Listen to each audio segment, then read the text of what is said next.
Opa, gente, tudo bem? No dia 21 agora de setembro, semana passada, né, considerando o dia que eu estou fazendo esse vídeo aqui, foi exatamente numa quarta-feira. Foi o dia da árvore, né, aqui no Brasil. E eu fui convidado, até por um amigo meu, o grande biólogo, colega, professor, ainda professor, eu sou ex-professor, Marco Bravo, que também é comentarista na rádio CBN, na CBN aqui de Vitória, me convidou para fazer uma fala pelo dia da árvore. Eles pediram lá na rádio que fosse uma pessoa diferente dele, uma outra pessoa que pudesse falar também do mesmo assunto, exatamente da questão da arborização aqui na Grande Vitória. E o Marco me chamou, né, me indicou lá para a rádio me ligou, e era para ontem o negócio. Eu corri, fiz um estudo rapidinho, assim, fiz uma pesquisa rápida para atender a eles, né? E vou até deixar um link da minha fala na rádio aqui nos comentários, desculpa, nas descrições do vídeo, tá? E o interessante foi que a discussão deles, a questão principal da entrevista, durou uns 10 minutos, 10 a 13 minutos, era sobre a quantidade de arborização nas cidades da Grande Vitória. Eu foquei mais na cidade de Vitória, que eu tinha mais informações, muito por conta do plano de arborização que Vitória possui. Eu já usei em sala de aula, na época eu dava aula de paisagismo, e ainda hoje eu uso como referência para meus projetos, onde eu ensino paisagismo em projetos aqui na cidade de Vitória. E eu peguei algumas referências ali para passar para eles. As primeiras referências que eu passei, na hora que me questionaram, né, era exatamente a questão da quantidade de arborização da cidade. Né? A OMS, a Organização Mundial da Saúde, ela recomenda pelo menos 12 metros quadrados por habitante de áreas verdes, áreas arborizadas e áreas verdes nas cidades. Tá? A SBAU, a Sociedade Brasileira de Arborização Urbana, chega a falar em 15. Se você pegar os dados que o plano de mobilidade de arborização possui, mobilidade não, de arborização de Vitória, nos fala que hoje Vitória, fazendo uma relação das suas áreas verdes, arborizadas, incluindo até a área oceânica e a área de orla, das orlas, a gente chega aqui, da Baía de Vitória, para falar a verdade, né, considerando também as orlas, a gente chega até 95 metros quadrados por habitante. Se tirar essas áreas, as áreas oceânicas e da Baía de Vitória, a gente chega a 50. Ainda é muito, basicamente quase mais de 4 vezes, para a verdade, do que a OMS recomenda, né? Então a questão toda não é exatamente a quantidade de áreas verdes por habitante, mas precisamente a forma que ela é distribuída pela cidade. Por exemplo, no mesmo relatório do plano de arborização de Vitória, fala que Vitória tem 600 quilômetros de vias, né, incluindo aí travessas, escadarias e tudo mais, e só 39% são arborizadas. Então a questão toda não é a quantidade não é a metragem quadrada, mas principalmente, ou algo que é mais importante, é essa distribuição da arborização, ou essa distribuição dessas áreas verdes ao longo da cidade, né? É importante, por exemplo, a gente pensar a cidade não só áreas verdes não só limitadas a parques e praças, mas sim em redes de áreas verdes, né? Em corredores de áreas verdes, em parques lineares, em áreas que sejam áreas verdes que sejam interligadas por outros elementos verdes, né? Que você criar literalmente corredores de áreas verdes ao longo da cidade. E dessa forma você poder distribuir de uma forma muito mais igualitária, né, esses elementos verdes ao longo da cidade toda, ou ao longo do espaço urbano.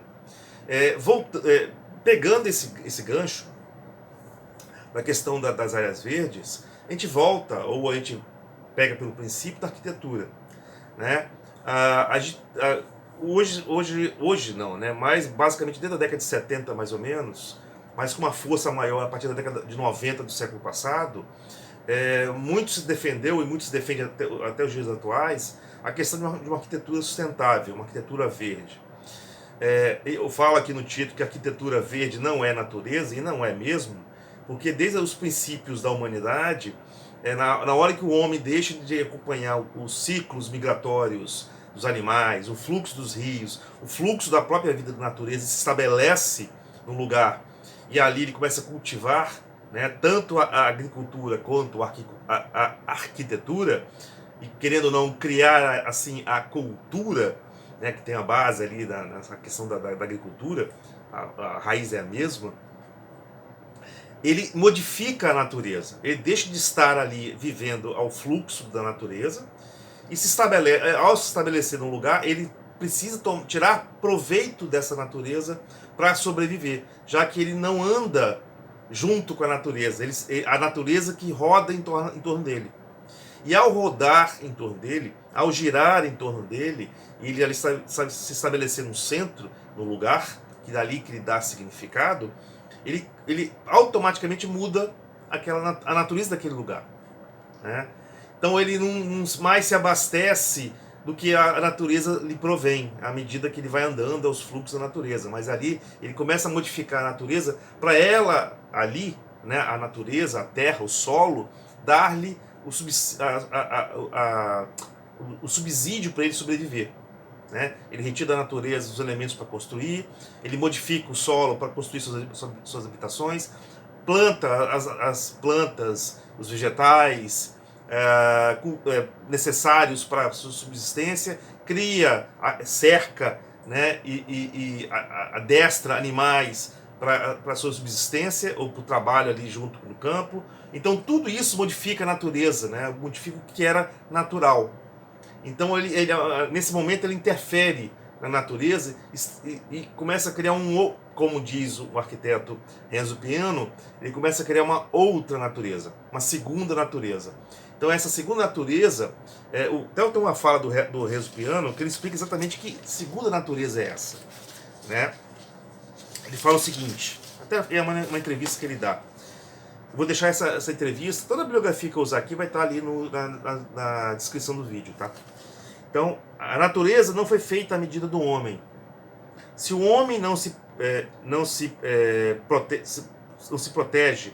proteger da natureza, esta acabará com ele.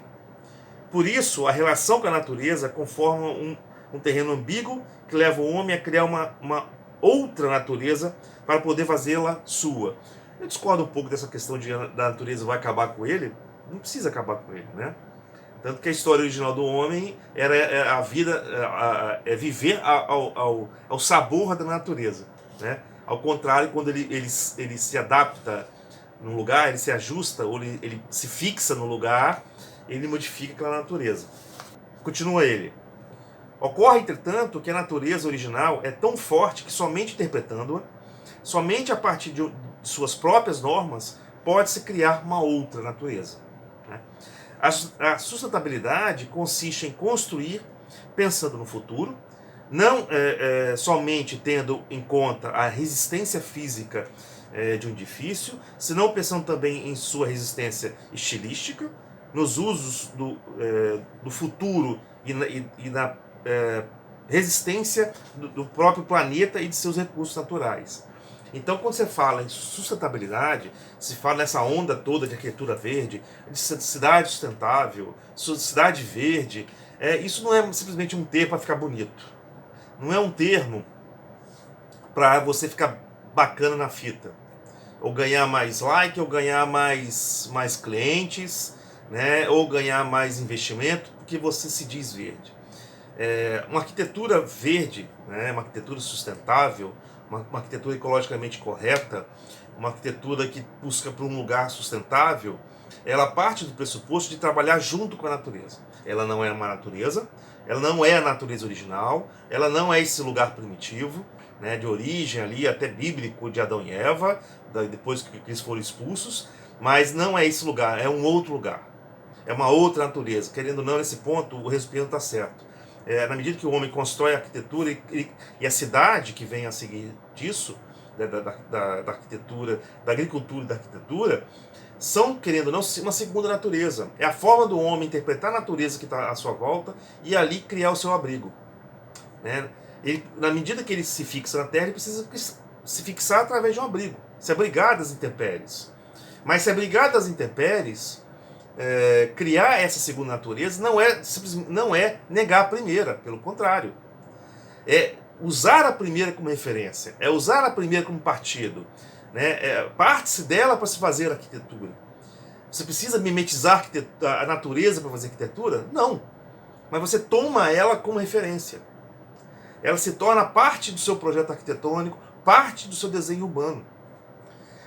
Nesse ponto eu sempre tive como referência, desde a época da faculdade, no meu trabalho de graduação, e que virou depois pauta do meu TCC na pós-graduação que eu fiz, e depois virou um ensaio que eu publiquei na revista Pós da FAUSP em 2014.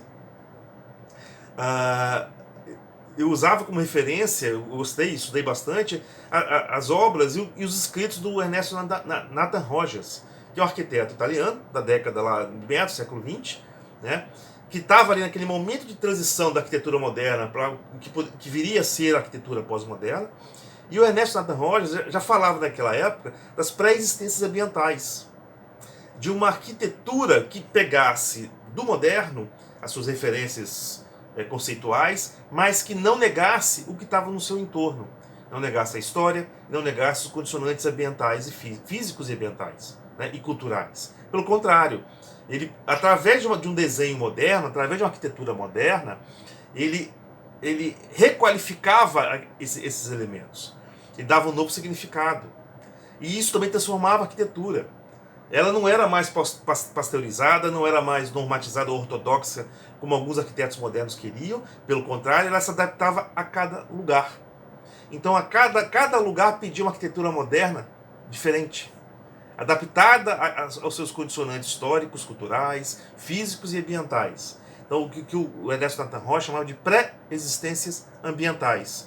E nesse seu conceito de pré-existências ambientais, incluíam todos esses elementos culturais, históricos, físicos e ambientais.